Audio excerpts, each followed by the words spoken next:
handa nang ma-inlove ulit si Kim Chu after ng breakup nila ni Sian Lim. Hindi sinasara ni Kim Chu ang kanyang sarili na muli ay umibig sa ginanap na media conference ng kanilang hit teleseryeng Linlang.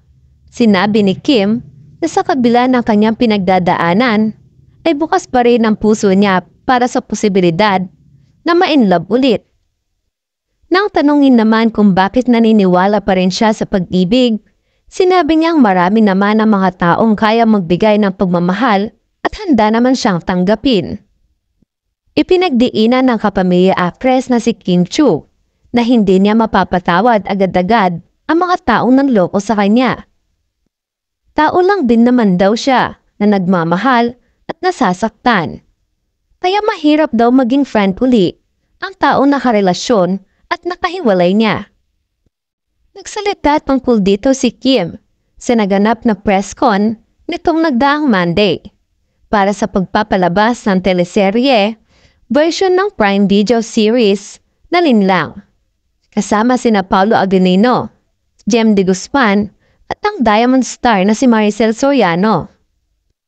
Pareho nang nalinlang sa kalarangan ng pag-ibig ang kapamilya stars na sina Kim Chu at Paulo Aguilino. Sumabak ang lead stars ng ABS-CBN drama series na Linlang sa Yes or Wit. Game kung saan natanong sila kung nalinlang o naloko na sila sa pakikipagrelasyon. Humarap sila sa ilang members ng entertainment media, sina Kim at Pau. Via Zoom, naganap na press con para sa teleserye. Tinamaan daw kasi ng COVID-19 na magkatandem sa naturang hit series na unang napanood sa Prime Video last year, kaya hindi sila nakapunta sa face-to-face press con. Yes ang sagot ni Kim sa question kung nalinlang na siya sa pag-ibig. Paliwanag niya, lahat naman naloloko sa pag-ibig. Inamin din ni Paulo na naloko na rin siya ng babae. Pareho daw sila mga bata pa nung girl. Marami daw natutunan si Paulo dahil sa nangyari. Nagpapasalamat siya dahil na-experience niya ang ganitong sitwasyon.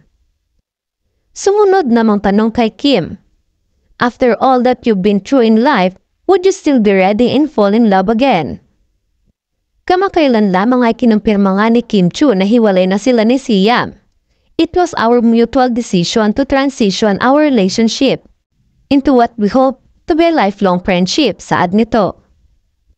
Samantala, bangers ng madlang people sa teleserye version na lang Linlang na magsisimula na ngayong January 22.